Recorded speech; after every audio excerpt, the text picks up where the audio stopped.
ശ്രീ ഗണേശായ നമ. ഓം ശ്രീ ഗണേശ ശാരദാ ഗുരുഭ്യോ നമ. ഓം ശിവം ശിവകരം ശാന്തം ശിവാത്മാനം ശിവോത്തമം ശിവമാർഗപ്രണേതാരം പ്രണതോസ്മി സദാശിവം.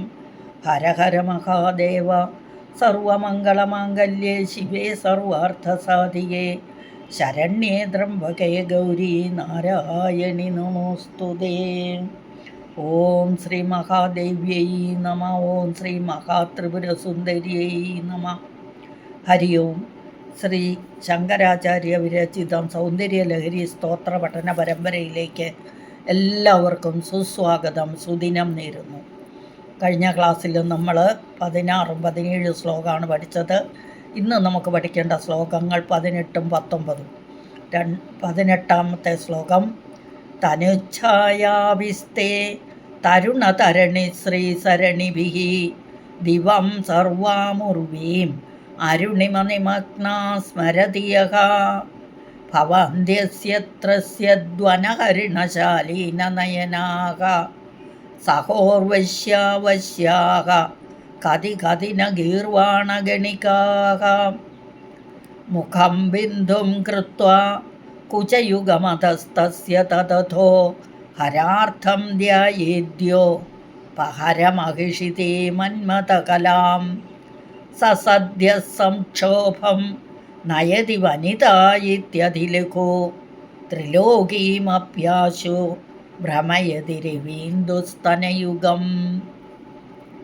18ാമത്തെ ശ്ലോകത്തിലെ വാക്കുകൾ നോക്കാം. തനുഹു ഛായാഭിഃ തേ തരുണതരണി ശ്രീസരണിഭിഃ ദിവം സർവാം ഉർവീം അരുണിമനിമഗ്നാം സ്മരതി യഃ ഭവന്തി അസ്യ ത്രസ്യദ് വനഹരിണശാലീനനയനാഃ സഹോഃ ഉർവശ്യാ വശ്യാഃ കതി കതിന ഗീർവാണഗണികാഃ. ഇതാണ് വാക്കുകൾ. ഇനി വായിക്കാം.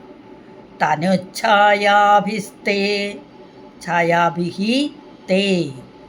അപ്പം അവിടെ വിസർഗം പോയിട്ട് സ്തേ എന്ന് വരും. തരുണതരണി ശ്രീസരണിഭിഃ.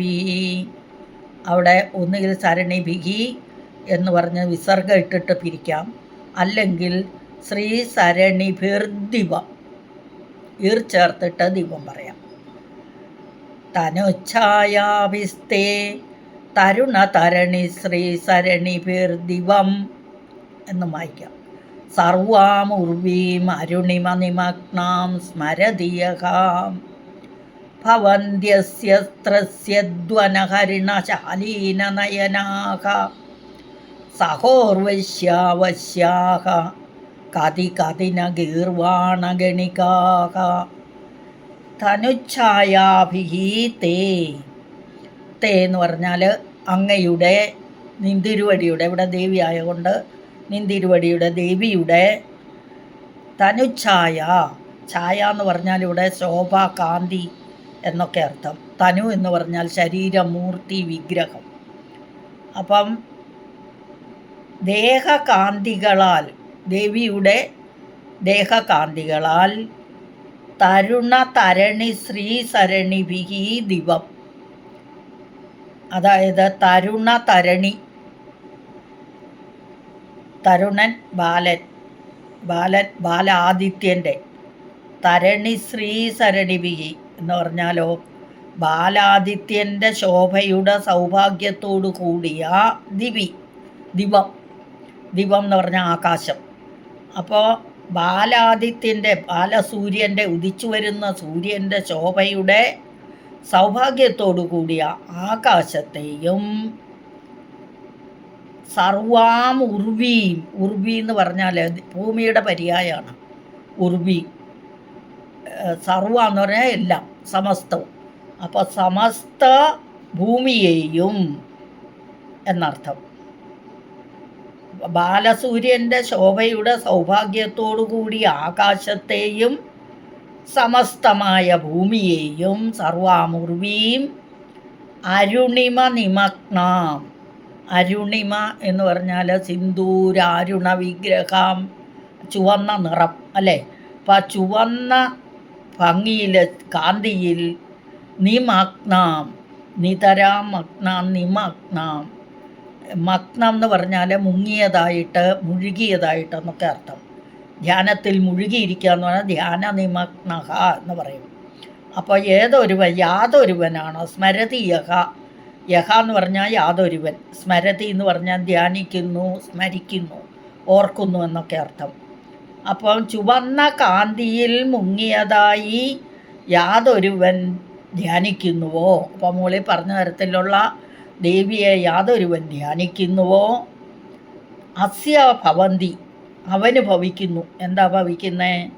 അതായത് ഈ ദേവിയെ ഈ ധ്യാനം ചെയ്യുന്നവന് ഭവിക്കുന്നു എന്ന് പറഞ്ഞു. എന്താ ഭവിക്കുന്നത്? ത്രസ്യദ്വന ഹരിണശാലീന നയനാക. ത്രസ്യത് എന്ന് പറഞ്ഞാൽ ഭയപ്പെട്ടുകൊണ്ടിരിക്കുന്ന വനഹരിണശാലീന നയനാക. നയനം കണ്ണാണ്, ശാലീനം എന്ന് പറഞ്ഞാൽ നല്ല സുന്ദരങ്ങളായ വനഹരിണം. ഹരിണം എന്ന് പറഞ്ഞാൽ മാന്, വനഹരിണം വനമൃഗം. അപ്പം വനമാനുകളുടെ അതിസുന്ദരങ്ങളായ നയനങ്ങൾ പോലെ ഉള്ള നയനങ്ങളോടുകൂടിയവളും, അതായത് ഭയപ്പെടുന്ന ആ മാനിൻ്റെ കണ്ണുകൾ അതെപ്പോഴും ഇങ്ങനെ കറങ്ങിക്കൊണ്ടിരിക്കും. 4 വശത്തേക്ക് നോക്കി എവിടെ നിന്നാണ് അപകടം വരുന്നതെന്ന് അറിയില്ലല്ലോ. അപ്പോൾ ആ കണ്ണുകളിങ്ങനെ ചലിച്ചുകൊണ്ടിരിക്കും. നല്ല മനോഹരങ്ങളായ കണ്ണുകൾ വനമാനുകളുടെ. അപ്പം ഇവിടെ എന്താണ്, എങ്ങനെയുള്ള തനുവാണ് ദേവിയുടെ എന്നാണ് പറഞ്ഞത്. ഭയപ്പെട്ടുകൊണ്ടിരിക്കുന്ന വനമാനുകളുടെ അതിസുന്ദരങ്ങളായ നയനങ്ങൾ പോലെയുള്ള നയനങ്ങളോടുകൂടിയ ഉർവശ്യാവശ്യാഹ. സഹഹ എന്ന് പറഞ്ഞ കൂടെ, ഉർവശി മുതലായ എന്ന് പറഞ്ഞാൽ ഉർവശി തുടങ്ങിയുള്ള വശ്യകളായി. വശ്യകൾ എന്ന് പറഞ്ഞാൽ വശിക്കുന്നവർ വശ്യകൾ. കതി ന, എത്ര ഇല്ല. ഗീർവാണ ഗണികാഹ. ഗണിക എന്ന് പറഞ്ഞാൽ കൂട്ടം. അപ്പോൾ ഗീർവാണ ഗണിക എന്ന് പറഞ്ഞാലോ ദേവസ്ത്രീകൾ, സ്വർഗത്തിലെ സ്ത്രീകളെയാണ് ഗീർവാണ ഗണിക എന്ന് പറയുന്നത്. അപ്പം ഇവിടെ അല്ലയോ ദേവി, ബാലാദിത്യകാന്തിയുടെ സൗഭാഗ്യത്തോടുകൂടിയ നിന്തിരുവടിയുടെ ദേഹകാന്തികളാൽ സമസ്തമായ ഭൂമണ്ഡലവും ആകാശവും, ദിവം എന്ന് പറഞ്ഞില്ലേ, അത് ആകാശം, യാവക അഗ്നിയിൽ, അബ്ധി എന്ന് പറഞ്ഞാൽ സമുദ്രം. അപ്പം ഈ സമുദ്രത്തെ ചെമ്പഞ്ഞിച്ചാറ് കൊണ്ടുള്ള സമുദ്രമായിട്ടാണ് സങ്കല്പിച്ചിരിക്കുന്നത്. അപ്പം ആ ചെമ്പഞ്ഞിച്ചാറ് കൊണ്ടുള്ള സമുദ്രത്തിൽ, അല്ലെങ്കിൽ അതിന് ആകാശവും ഭൂമിയും കൂടിയ അബ്ധി എന്നും പറയാം അല്ലേ. ഇവിടെ സമസ്തമായ ഭൂമണ്ഡലവും ആകാശവും ഏതൊരു സമുദ്രത്തിലാണോ മുങ്ങിയതായി യാതൊരുവൻ ധ്യാനിക്കുന്നുവോ, അങ്ങനെയുള്ള ധ്യാനിക്കുന്നവൻ ആരായാലും അവന് ഭയപ്പെട്ടുകൊണ്ടിരിക്കുന്ന വനമാനുകളുടെ അതിസുന്ദരങ്ങളായ നയനങ്ങൾ പോലെയുള്ള നയനങ്ങളോടുകൂടിയ ഉർവശി തുടങ്ങിയുള്ള എത്രയെത്ര ദേവസ്ത്രീകൾ വശ്യകളായി ഭവിക്കുന്നില്ല. എല്ലാവരും വശത്തായി തീരുന്നു എന്നിവിടെ സാരം. അപ്പോൾ ആരാണ് എല്ലാ ദേവാംഗനകളും വശ്യകളായി തീരുന്നു അല്ലെങ്കിൽ ഭവിക്കുന്നു എന്ന് താല്പര്യം. അപ്പം തനുഛായാവിഹീതേ ദേഹകാന്തികളാൽ നിന്തിരുവടിയുടെ ബാലാദിത്യൻ്റെ ശോഭയുടെ ഭാഗ്യത്തോടും കൂടിയ ആകാശത്തെയും സമസ്തമായ ഭൂമിയെയും ചുവന്ന കാന്തിയിൽ മുങ്ങിയതായി യാതൊരുവൻ ധ്യാനിക്കുന്നുവോ ഈ ധ്യാനം ചെയ്യുന്നവൻ ആരായാലും അവൻ ഭയപ്പെട്ടുകൊണ്ടിരിക്കുന്ന വനമാനുകളുടെ അതിസുന്ദരങ്ങളായ നയനങ്ങൾ പോലെയുള്ള നയനങ്ങളോടു കൂടിയവരായി ഭവിക്കുന്നു എന്നർത്ഥം. ഇനി സഹോർവശ്യാവശ്യാക, സഹ എന്ന് പറഞ്ഞാൽ കൂടെ, ഉർവശി തുടങ്ങിയുള്ള വശ്യകളായി, വശ്യകൾ വശത്താക്കുന്നവർ, കതി കതിന എത്ര ഇല്ല, ഗീർവാണഗണികാക ദേവസ്ത്രീകൾ. അപ്പം ഇവിടെ എന്താണ് സാരം? അല്ലയോ ബാല ആദിത്യ കാന്തിയുടെ സൗഭാഗ്യമുള്ളവള, നിന്തിരുവടിയുടെ ദേഹകാന്തികളാൽ സമസ്തമായ ഭൂമണ്ഡലവും ആകാശവും ഏതൊരബ്ധിയിൽ മുങ്ങിയതായി യാതൊരുവൻ ധ്യാനിക്കുന്നുവോ അവന് ഭയപ്പെട്ടുകൊണ്ടിരിക്കുന്ന വനമാനുകളുടെ അതിസുന്ദരങ്ങളായ നയനങ്ങൾ പോലെയുള്ള നയനങ്ങളോടുകൂടിയ ഉർവശി തുടങ്ങിയ എത്ര ദേവസ്ത്രീകൾ, ഉർവശി, രംഭ, തിലോത്തമ എല്ലാം വശ്യകളായി ഭവിക്കുന്നില്ല എന്ന് പറഞ്ഞാലോ, എല്ലാ ദേവാംഗനകളും വശ്യകളായി തന്നെ ഭവിക്കുന്നു എന്ന് താല്പര്യം. അപ്പം ദേവിയുടെ ദേഹകാന്തിയിൽ സമസ്ത മണ്ഡലവും ആകാശവും ഒക്കെ മുങ്ങിയിരിക്കുന്നതായി ധ്യാനിക്കുന്നവന് സ്വർഗലോകത്തിലുള്ള അതിസൗന്ദര്യവതികളായ രംഭ, ഉർവശി മുതലായ ദേവസ്ത്രീകൾ പോലും വശ്യകളായി ഭവിക്കുന്നു. പിന്നെ ഈ ഭൂമിയിലുള്ള സ്ത്രീകളുടെ കാര്യം പറയണോ? അല്ലേ? പറയേണ്ടതില്ലല്ലോ. അപ്പം ഈ ശ്ലോകവും അടുത്ത ശ്ലോകവും സ്ത്രീവശ്യപ്രയോഗമാകുന്നു. സ്ത്രീയെ വശ്യത്താക്കുന്നതായിരുന്നു.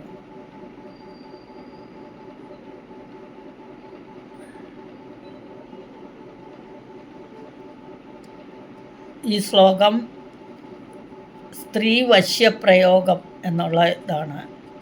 അപ്പോൾ 3 ലോകങ്ങളുടെ ത്രൈലോക്യ വനിതാദ്രുതം എന്ന് ഗുരുവചനം. അപ്പോൾ ഈ ശ്ലോകം ഒന്നുകൂടെ വായിക്കാം. തനുച്ഛായാഭിസ്തേ തരുണതരണി ശ്രീസരണിഭിർ ദിവം സർവാമുർവീം അരുണിമനിമഗ്നാ സ്മരതി യഃ ഭവന്ത്യസ്യ തസ്യദ്വനകർണശാലീന നയനാഃ സഹോർവശ്യാവശ്യാഃ കതി കതിന ഗീർവാണഗണികാഃ. അല്ലയോ ദേവി, ബാലാദിത്യകാന്തിയുടെ സൗഭാഗ്യത്തോടു കൂടിയിരിക്കുന്ന നിന്തിരുവടിയുടെ ദേഹകാന്തികളാൽ സമസ്തമായ ഭൂമണ്ഡലവും ആകാശവും ചെമ്പഞ്ഞിച്ചാറ് കൊണ്ടുള്ള സമുദ്രത്തിൽ മുങ്ങിയതായി യാതൊരുവൻ ധ്യാനിക്കുന്നുവോ അവന് ഭയപ്പെട്ടുകൊണ്ടിരിക്കുന്ന വനമാനുകളുടെ അതിസുന്ദരങ്ങളായ നയനങ്ങൾ പോലെയുള്ള നയനങ്ങളോടുകൂടിയ എത്ര ദേവസ്ത്രീകൾ വശ്യകളായി തീരുന്നില്ല എന്ന് എല്ലാവരും വശ്യകളായി തീരുന്നു. അതാണ് താല്പര്യം. അപ്പോൾ ദേവിയുടെ ദേഹകാന്തിയിൽ സമസ്ത ഭൂമണ്ഡലവും ആകാശവും പിന്നെ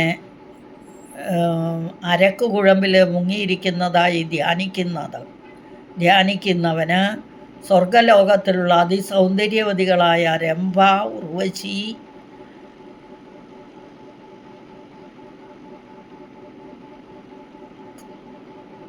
തുടങ്ങിയ അപ്സര സ്ത്രീകൾ പോലും വശ്യകളായി ഭവിക്കുന്നു. പിന്നെ ഈ ഭൂമിയിലെ സ്ത്രീകളുടെ കാര്യം പറയണോ? അല്ലേ? അപ്പം ഈ ശ്ലോകം അടുത്ത ശ്ലോകവും സ്ത്രീവശ്യപ്രയോഗമാകുന്നു. ഏതൊരബ്ധൗ യാവതൊര അഗ്നൗ അല്ലെങ്കിൽ അബ്ധൗ.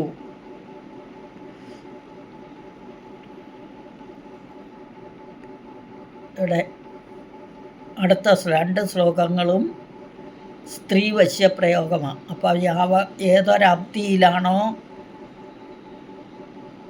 നിമഗ്ന ത്രൈലോക്യ വനിതാശ്ചിരം എന്ന സാരം. അപ്പം ആദ്യത്തെ ശ്ലോകം കഴിഞ്ഞു. രണ്ടാമത്തെ ശ്ലോകം.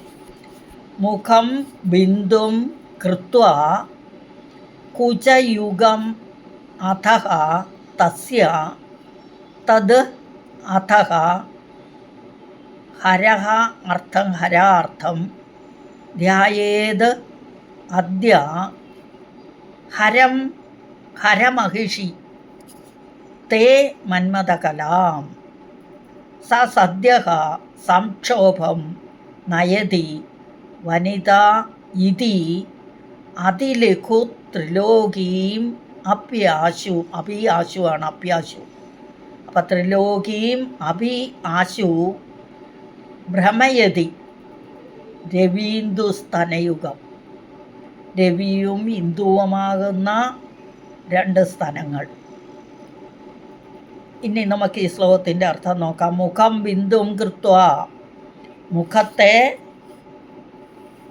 എന്തു ചെയ്യും?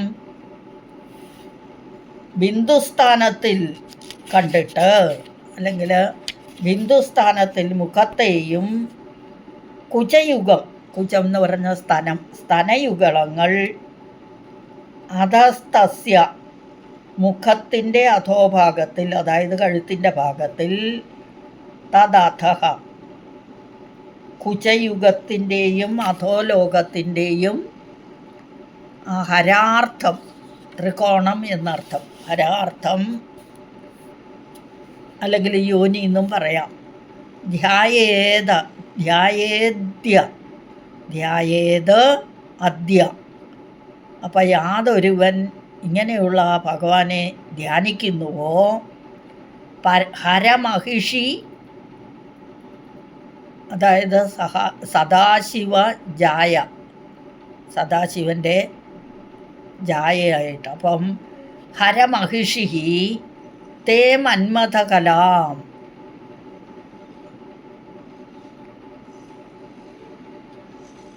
തേ മന്മഥകലാം.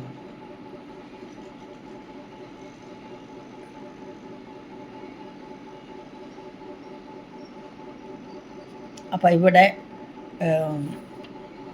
മുഖം ബിന്ദും കൃത്വ, ബിന്ദുസ്ഥാനത്തിൽ മുഖത്തെയും കുചയുഗം സ്തനയുഗം അധസ്തസ്യ മുഖത്തിൻ്റെ അധോഭാഗത്തിൽ, മുഖം കഴിഞ്ഞ് താഴേക്ക് വരുമ്പം കണ്ടമാണ്, കഴുത്താണ് അല്ലേ.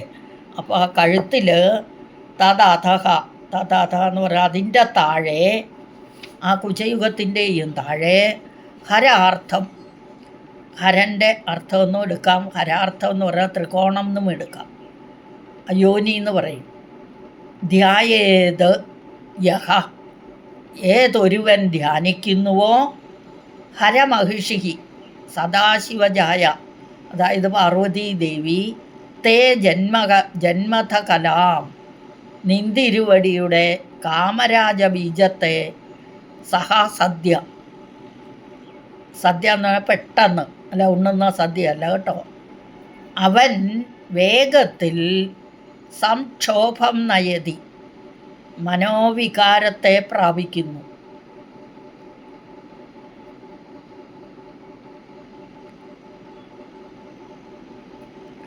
വനിതാഹ ഇതി അതിലഘു, വനിതാഹ സ്ത്രീകളെ, ഇതി അതിലഘു എന്നുള്ളത് അതിനിസ്സാരമാകുന്നു.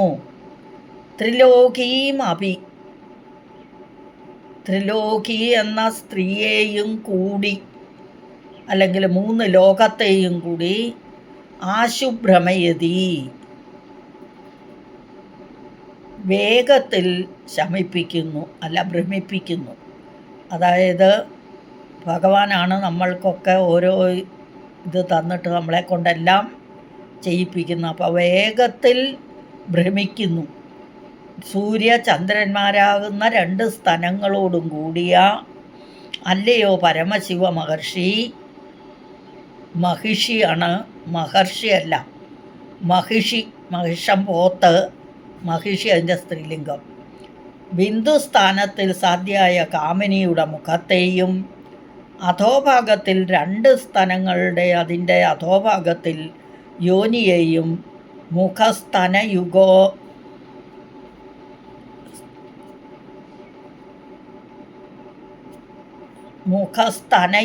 യോനികളിൽ ക്ലീം എന്ന കാമബീജത്തെയും യാതൊരുവൻ ധ്യാനിക്കുന്നുവോ അവൻ ക്ഷണത്തിൽ സ്ത്രീകളെയെല്ലാം മോഹിപ്പിക്കുന്നതും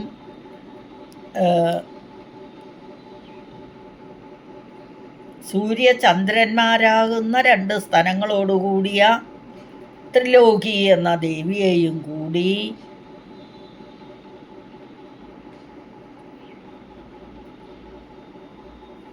ആ സ്ത്രീയെയും കൂടി ത്രൈലോകത്തെയും കൂടി എന്നർത്ഥം, 3 ലോകത്തെയും കൂടി വേഗത്തിൽ ഭ്രമിപ്പിക്കുന്നു.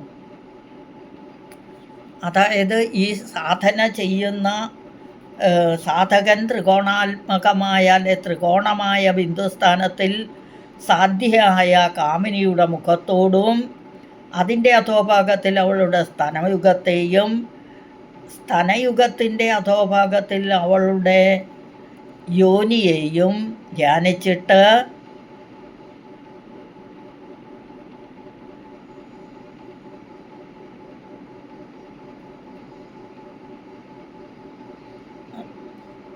അതായത് ബിന്ദുസ്ഥാനത്തിൽ ത്രികോണാത്മകമായ ബിന്ദുസ്ഥാനത്തിൽ ഏതൊരു സാധകനാണോ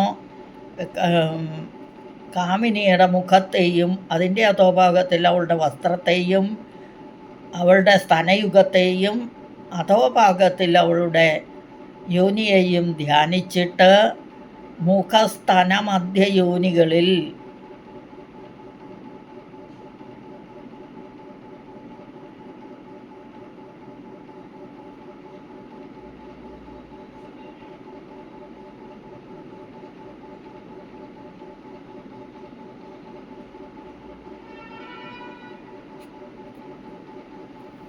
അപ്പം ഇവിടെ മുഖസ്തന മധ്യയോനികൾ 3 സ്ഥാനത്തും കാമരാജബീജത്തെയും ചിന്തിച്ച് കാമിനിയോടുകൂടി ആത്മാവിൻ്റെ താതാത്മ്യത്തെ സമ്പാദിക്കണമെന്ന് സാരം. ഇവിടെ ഈ ശ്ലോകത്തിൽ കാമ്യപ്രയോഗത്തെയാണ് കാണിക്കുന്നത്. എന്നുവെച്ചാൽ കാമീം കലാം കാമരൂപാം വിദിത എന്ന് വേദത്തിൽ പറയുന്ന നിഷ്കാമമായ കാമകലാധ്യാനത്തെ കൂടി ഗൂഢമായി ഇതിൽ വർണ്ണിച്ചിട്ടുണ്ടെന്നർത്ഥം. അപ്പം കാമകല എന്നത് തുരീയ സ്വഭാവമാണ്. അതിൻ്റെ സ്വരൂപം മുകളിൽ തേജോ ഗുണപ്രധാനമായും ബ്രഹ്മാവിൻ്റെ രൂപാന്തരമായും അഗ്നിസ്വരൂപമായും ഇരിക്കുന്ന ഒരു ബിന്ദുവും അതിന് താഴെ സത്വതമോ ഗുണപ്രധാനങ്ങളായി ഹരിഹരാത്മകങ്ങളായി സൂര്യചന്ദ്ര സ്വരൂപങ്ങളായിരിക്കുന്ന 2 ബിന്ദുക്കളും അതിന് താഴെ സത്വരജസ്തമോ ഗുണപ്രധാനമായി ബ്രഹ്മവിഷ്ണു രുദ്രാത്മകമായി സൂര്യചന്ദ്രന്മാരുമായി സൂര്യചന്ദ്ര അഗ്നി രൂപമായിട്ട് ചിത്കാലാഭിധാനമായിരിക്കുന്ന ചിത്കാലം എന്ന് പറഞ്ഞാൽ കാലത്തിന് അനുയോജ്യമായിരിക്കുന്ന ത്രികോണവുമാകുന്നു. ഈ കാമകലയ്ക്കും ശ്രീദേവിക്കും സ്വശരീരത്തിന് അഭേദമാണ്. എന്ന് പറഞ്ഞാൽ ഈ ഏകബിന്ദുവിനെ ശിരസ്സു മുതൽ കണ്ടം വരെയുള്ള ഭാഗത്തോട് ചേർത്ത് അതിന് താഴെയുള്ള 2 ബിന്ദുക്കളെ കണ്ടം മുതൽ സ്തനങ്ങൾ വരെയുള്ള ആ ഭാഗത്തെ അതിലും താഴെയുള്ള ആ ത്രികോണത്തെ സ്തനങ്ങൾ മുതൽ ഗുദം വരെയുള്ള ഭാഗത്തോടു കൂടിയ അതിനെ അഭേദമായും ഭാവിച്ച് ദേവീരൂപമായ കാമകലാത്രികൂടം എന്ന സ്വശരീരമായി പരിണമിച്ചിരിക്കുന്നു എന്ന് ധ്യാനിക്കുന്നവന്, ഞാൻ ഈ പറഞ്ഞ പോലെ ധ്യാനിക്കുകയാണെങ്കിൽ, ധർമ്മ അർത്ഥം കാമം മോക്ഷം 4 പുരുഷാർത്ഥങ്ങളും അവന് സിദ്ധിക്കും. അപ്പം ചിൽക്കാലരൂപമായ ത്രികോണം, അതായത് ഹാർദ്ധകല ഹകാരത്തിൻ്റെ പകുതിയാകുന്നു. ഈ ധ്യാനത്തിൽ കേശപാണി പാദങ്ങളെ ഉൾപ്പെടുത്താത്തത് അവ മേൽപ്പറഞ്ഞ 3 ഭാഗങ്ങളുടെ ശാഖകളായതുകൊണ്ടാണ്. അപ്പം ഈ 2 ശ്ലോകം, രണ്ടാമത്തെ ശ്ലോകം ഒന്നും കൂടി വായിക്കാം.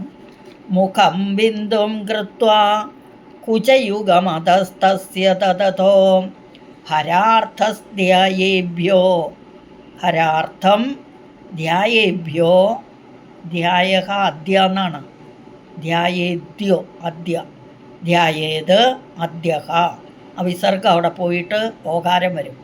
ധ്യായേദ്യോ ഹരമഹിഷി തേ മന്മഥകലാം സ സദ്യ സംക്ഷോഭം നയതി വനിതാ ഇത്യതിലഘു ത്രിലോകീം അപ്യാശു ഭ്രമയതി രവീന്ദുസ്തനയുഗം. മുഖം ബിന്ദും കൃത്വ ബിന്ദുസ്ഥാനത്തിൽ മുഖത്തെയും കുചയുഗം സ്തനയുഗം അധസ്തസ്യ മുഖത്തിൻ്റെ അധോഭാഗത്തിൽ തദധഹ കുചത്തിൻ്റെയും അതിൻ്റെയും താഴെ ഹരാർത്ഥം ത്രികോണം ധ്യായേ അദ്യ യാതൊരുവൻ ധ്യാനിക്കുന്നുവോ ഹരമഹിഷി സദാശിവജായ അതായത് പാർവതീദേവി തേ മന്മഥകല ആ ദേവിയുടെ കാമരാജബീജത്തെ മന്മഥകല മന്മഥൻ കാമദേവനാണ്. മന്മഥൻ്റെ കല എന്ന് പറയുമ്പോൾ അത് കാമരാജബീജം. അതിനെ സസദ്യ അവൻ വേഗത്തിൽ സംക്ഷോഭം നയതി മനോവികാരം അവിടെ സംക്ഷോഭം എന്ന് പറഞ്ഞാൽ അത് മനോവികാരത്തെ നയതി നയിക്കുക എന്ന് പറഞ്ഞാൽ നയിക്കുന്നു പ്രാപിക്കുന്നു എന്നൊക്കെ അർത്ഥം. വനിതാ സ്ത്രീകളെ ഇതി അതിലഘു ഇപ്രകാരം അതിലഘു എന്ന് പറഞ്ഞാൽ വളരെ നിസ്സാരമായിട്ട് ഈസിയായിട്ട് ത്രിലോകീമപി ത്രിലോകി എന്ന സുന്ദരി അല്ലെങ്കിൽ സ്ത്രീയെയും കൂടിയെന്നോ ഇനി ത്രിലോകി എന്ന് പറഞ്ഞാൽ 3 ലോകങ്ങളും ആകാം. 3 ലോകത്തെയോ ആശുഭ്രമയതി വേഗത്തിൽ ഭ്രമിപ്പിക്കുന്നു. അപ്പം രവി ഇന്ദു സ്തനയുഗ രവി എന്ന് പറഞ്ഞാൽ സൂര്യൻ, ഇന്ദു എന്ന് പറഞ്ഞാൽ ചന്ദ്രൻ. അപ്പം സൂര്യചന്ദ്രന്മാരാകുന്ന 2 സ്തനങ്ങളോടും കൂടിയ അല്ലയോ പരമശിവ മഹർഷി ബിന്ദുസ്ഥാനത്തിൽ സാധ്യായ കാമിനിയുടെ മുഖത്തെയും അതിൻ്റെ താഴെ 2 സ്തനങ്ങളെയും അതിൻ്റെയും താഴെ യോനിയെയും മുഖസ്തനയുഗ യോനി 3നെയും ക്ലീം എന്ന കാമരാജബീജത്തെയും ഏതൊരുവൻ ധ്യാനിക്കുന്നു അവൻ ക്ഷണത്തിൽ സ്ത്രീകളെയെല്ലാം മോഹിപ്പിക്കുന്നു എന്നുള്ളത് അതിനിസാരമാകുന്നു. സൂര്യചന്ദ്രന്മാരാകുന്ന 2 സ്തനങ്ങളോടുകൂടിയ ത്രിലോകി എന്ന സ്ത്രീയെയും കൂടി അല്ലെങ്കിൽ 3 ലോകങ്ങളെയും കൂടി വേഗത്തിൽ ഭ്രമിപ്പിക്കുന്നു എന്നർത്ഥം. അപ്പം ഈ 2 ശ്ലോകങ്ങൾ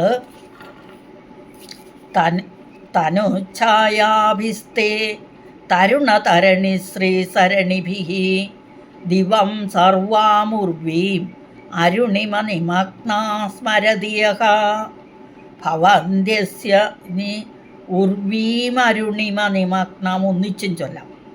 തനുഛായാഭിസ്തേ തരുണതരണി ശ്രീസരണിഭിർദിവം അവിടെ ഒന്നിച്ച് സർവാമുർവീം അരുണിമ നിമഗ്നാം എന്നും. അപ്പോൾ അവിടെ ഉർവീം അരുണിമ മാ പോയിട്ട് അവിടെ ആ വരും. ഒക്കെ ശ്രദ്ധിച്ച് വായിക്കണം. അപ്പോൾ സർവാമുർവീം അരുണി എന്നൊക്കെ പറഞ്ഞാൽ തെറ്റായിപ്പോവും. സർവാമുർവീം അരുണിമ നിമഗ്നാം മായാണ് അവിടെ വരിക. സ്മരതിയഃ ഭവന്ത്യസ്യത്രസ്യധ്വനഹരിണശാലീനനയനാഃ സഹോർവിശ്യാവശ്യാഃ കതികതിനഗീർവാണഗണികാഃ മുഖം ബിന്ദും കൃത്വാ കുചയുഗമധസ്തസ്യ തദധോ ഹരാർത്ഥം ധ്യായേദ്യോ ഹരമഹിഷിതേ മന്മഥകലാം സസദ്യ സംക്ഷോഭം നയതി വനിതാ ഇത്യതിലഘു ത്രിലോകീമപ്യാശു ഭ്രമയതി രവീന്ദുസ്തനയുഗാം. ഇതാണ് 2 ശ്ലോകങ്ങൾ. ഒത്തിരി വിവരിച്ച് ഒന്നും പറഞ്ഞിട്ടില്ല, കുറച്ച് ഇതായിട്ട്. 2ാമത്തെ ശ്ലോകം ഒന്നും കൂടി പറയാം. മുഖം ബിന്ദും കൃത്വാ കുചയുഗം അധസ്തസ്യ തതതോ ഹരാർത്ഥം ധ്യായേദ്യോ ഹരമഹിഷിതേ മന്മഥകലാം സ സദ്യ സംക്ഷോഭം നയതി വനിതാ ഇത്യതിലഘു എന്ന് പറയാം. ഇതി അതിലഘു എന്ന് പറയുന്നത് വളരെ ഈസി. ത്രിലോകയും അപ്യാശു ഭ്രമയതി രവീന്ദു സ്തനയുഗാം. അല്ലയോ ദേവി, ബിന്ദുസ്ഥാനത്തിൽ സാധ്യയായ കാമിനിയുടെ മുഖത്തെയും അതിൻ്റെ അധോഭാഗത്തിൽ 2 സ്തനങ്ങളെയും അതിൻ്റെ താഴെ യോനിയെയും മുഖസ്തനയുഗ യോനികൾ എന്നും ഒന്നിച്ചും പറഞ്ഞു. എന്നിട്ട് ക്ലീം എന്ന കാമബീജത്തെയും ഏതൊരുവൻ ധ്യാനിക്കുന്നുവോ അവൻ പെട്ടെന്ന് സ്ത്രീകളെയെല്ലാം മോഹിപ്പിക്കുന്നു എന്നുള്ളത് അതിനിസ്സാരമാകുന്നു, വളരെ ഈസിയാകുന്നു. സൂര്യചന്ദ്രന്മാരാകുന്ന 2 സ്തനങ്ങളോടുകൂടിയ ത്രിലോകി എന്ന സ്ത്രീയെയും കൂടി, അല്ലെങ്കിൽ 3 ലോകത്തെയും കൂടി വേഗത്തിൽ ഭ്രമിപ്പിക്കുന്നു എന്ന് അർത്ഥം.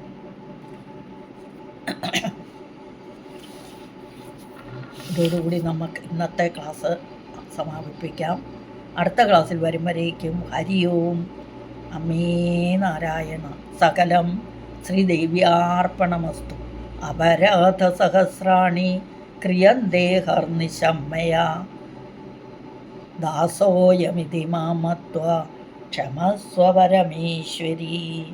ആവാഹനം ന ജാനാമി വിസർജനം പൂജാം ചൈവ ന ജാനാമി ക്ഷമ്യതാം പരമേശ്വരി. ഹരി ഓം.